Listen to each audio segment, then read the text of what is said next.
Good morning, student. Today I am going to explain the lesson 9 of class 9th. Lesson name is Force and Laws of Motion. I have already explained the example 9.1, 9.2, 9.3 and 9.4. Now I am going to explain the example 9.5. You have to write it in the your notebook of science. You have आपको examples भी notebook में लिखने हैं, science की notebook में. तो 9.5 देखो.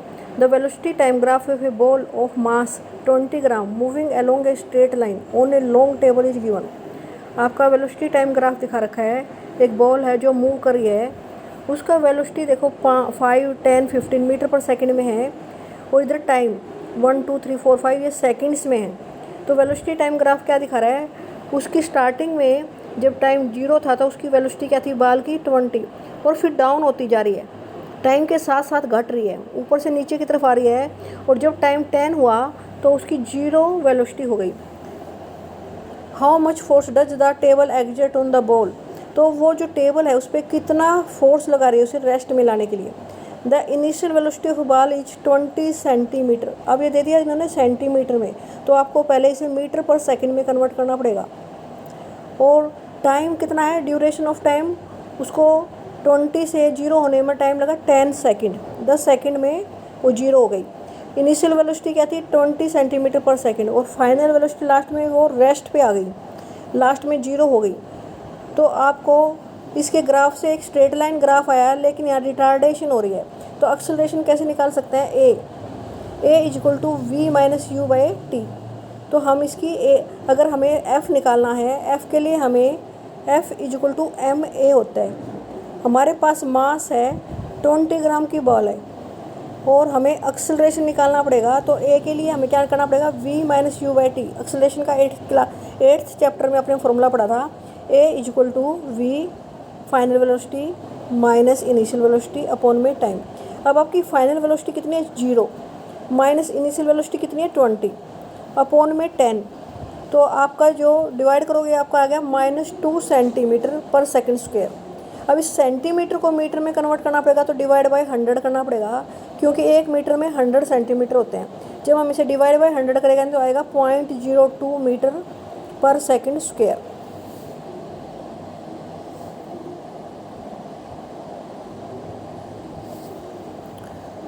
The force exerted on the ball, उस बॉल पे कितना फोर्स लग रहा है, F equal to m a. आपका ए जो मास है वो भी 20 ग्राम दे रखा है, ग्राम को किलोग्राम में बदलना पड़ेगा. ऐसा यूनिट मास की ग्राम होती है, ऐसा यूनिट क्या होती है, मास की किलोग्राम. तो 20 ग्राम दे रखा है, तो 20 डिवाइड बाय 1000 करने से वो किस में कन्वर्ट हो जाएगी, किलोग्राम में. मल्टीप्लाई बाय ए आपका कितना आया है, -0.02, क्योंकि फाइनल वेलोसिटी उसकी 0 हो गई थी, इसलिए आंसर माइनस में आया था. रिटार्डेशन हो रही है, वहाँ पे वेलोसिटी पहले ज़्यादा थी फिर कम हो रही है. जब हम माइनस में आंसर आएगा -0.0004. इसका मतलब है जो फोर्स लग रही है वो नेगेटिव फोर्स लग रही है. जब नेगेटिव फोर्स लगेगी किसी चीज़ पर, जिस साइड वो मूव करना चाह रही हो, उससे अपोजिट दिशा में जो फोर्स लगेगी ना, फोर्स इस दिशा में लग रही है और वो वस्तु ऐसे मूव कर रही है, तभी वो रुकेगी, तभी उसकी वेलोसिटी जो 20 सेंटीमीटर पर दे रखी थी वो 0 हो जाएगी. 0 करने के लिए हमें फोर्स अपोजिट दिशा में लगानी पड़ेगी. Minus sign show the direction of force is opposite to direction of motion of the ball. Ball की जिस दिशा में मोशन था उससे अपोजिट दिशा में फोर्स लग रही है. दिखा भी सेम ऐसा ही दिखा रखा है. देखो, वस्तु की इनिशियल वेलोसिटी 20 है, फिर वो धीरे धीरे घट के 0 हो रही है, उसके ऊपर फोर्स लगाना पड़ेगा, वो भी अपोजिट डायरेक्शन में, तभी उसकी वेलोसिटी घटेगी. इसलिए एफ माइनस में आया है. जो इसका वी है वो 0 है, यहाँ माइनस साइन रहेगा. जब -20, 0 में से -20 गए तो माइनस में आएगा आंसर, -20. और फिर उस समय हम मीटर पर सेकंड स्क्वायर जब करेंगे तो आंसर हमारा माइनस में आता चला जाएगा. कुछ बच्चे इस माइनस के साइन को ख़त्म कर देते हैं.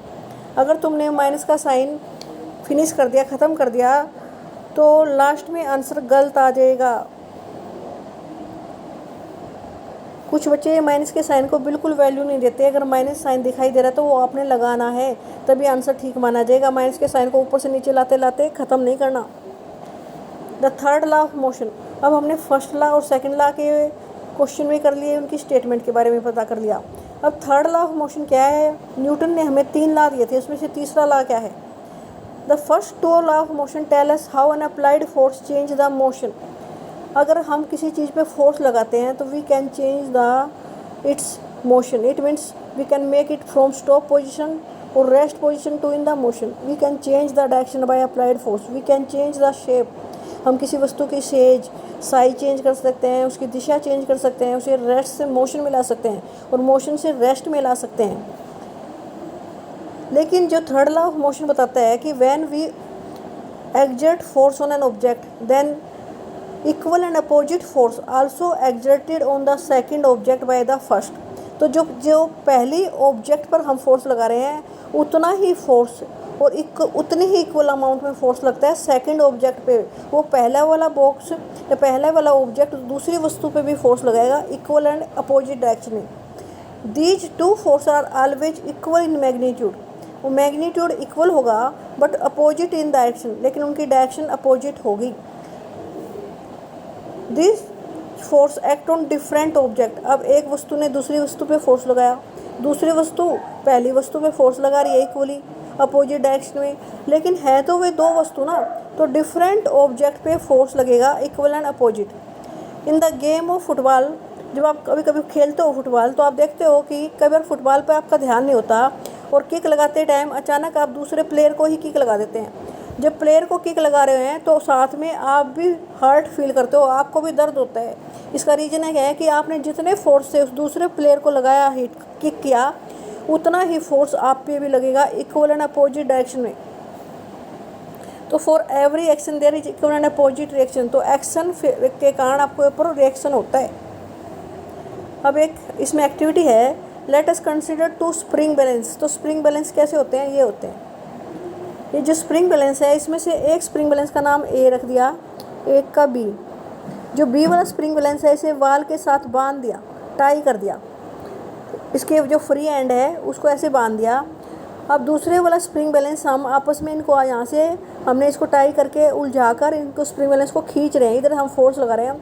फोर्स लगाने से जो ये स्प्रिंग खींच जाते हैं, स्प्रिंग खींचने से जो बी की रीडिंग है सेम रीडिंग यहाँ जो रीडिंग दिखा रहा है ऐसे ही सेम रीडिंग ए में आएगी कि जितना फोर्स ए बी पर लगाएगा बी भी उतना ही फोर्स ए पे लगाएगा।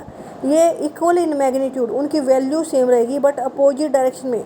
ए इस साइड फोर्स लगा रहा है और बी इस साइड फोर्स लगा रहा है। इसी तरह से फोर्स लगने के कारण इनकी इक्वल एंड अपोजिट रीडिंग आ रही है बट डायरेक्शन की डिफरेंस है फोर्स की। और ये ऑब्जेक्ट भी 2 हैं, ये अलग ऑब्जेक्ट है, ये अलग ऑब्जेक्ट है।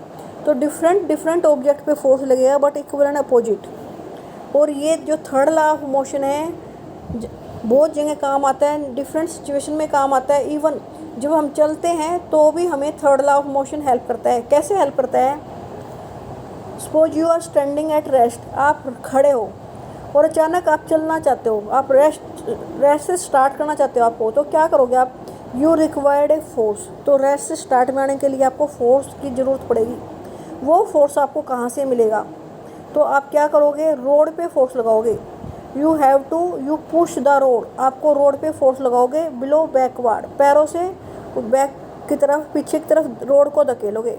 Road exert and equal and opposite force, तो रोड भी आप पर इक्वल एंड अपोजिट फोर्स लगाएगी जिसके कारण आप मूव करोगे आगे की तरफ।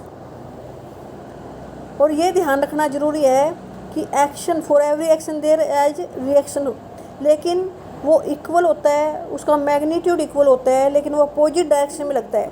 और ये इक्वल एंड अपोजिट फोर्स लग रहे हैं 2 डिफरेंट ऑब्जेक्ट्स पे।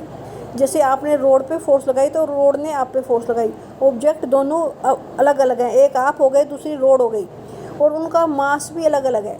आप जब फोर्स लगा रहे हो रोड पे तो रोड के कारण आप मूव हो जाते हो, लेकिन रोड तो पीछे की तरफ मूव नहीं करती क्योंकि रोड का मास ज़्यादा है। आपने सेकंड लॉ पढ़ा था, सेकंड लॉ में क्या पढ़ा था? F = ma। तो जो एक्सेलरेशन है अगर वो निकाले तो वो हो जाएगा F/m। ये m इधर मल्टीप्लाई में था, इधर आके डिवाइड में हो गया। तो एक्सेलरेशन और मास ये आपस में क्रॉस मल्टीप्लाई हो रहे हैं, इनवर्सली प्रोपोर्शनल है। अगर मास बढ़ेगा तो a कम हो जाएगी। कोई वस्तु भारी होगी तो उसका एक्सेलरेशन कम होगा, जो वस्तु हल्की होगी वो ज़्यादा एक्सेलरेट कर जाएगी फॉर द सेम फोर्स। जब इक्वल एंड अपोजिट फोर्स लगाएंगे तो जो वस्तु हल्की होगी, जैसे हम हल्के हैं और रोड पे फोर्स लगा रहे हैं, रोड भी उतना ही फोर्स हमारे ऊपर लगाएगी, तो हम तो मूव कर जाएंगे, एक्सेलरेट कर जाएंगे, लेकिन रोड एक्सेलरेट नहीं कर पाएगी हमारे फोर्स से, क्योंकि रोड का मास ज़्यादा है। ऐसा ही एग्जाम्पल हम देख रहे हैं, when a gun is fired, जब गन को फायर करते हैं तो it exert a forward force on the bullet, तो उसने बुलेट पे फोर्स लगाया। Bullet also exert an equal and opposite force on the gun, तो बुलेट भी उस पर इक्वल एंड अपोजिट फोर्स लगा रही है, जिससे रिकॉइल ऑफ गन होता है, गन पीछे बैक मारती है फोर्स। कई बार कई बच्चे ध्यान नहीं करते, कोई इंसान उसे चलाते हो तो कई बार कंधे की हड्डी पे चोट लग जाती है, तो उस गन के कारण गन में जो फोर्स आई और ये गन के ऊपर जो फोर्स लगाई वो बुलेट ने लगाई, इससे acceleration of gun is much less. लेकिन बुलेट के मुकाबले जो एक्सेलरेशन हो रही है वो गन में कम हो रही है।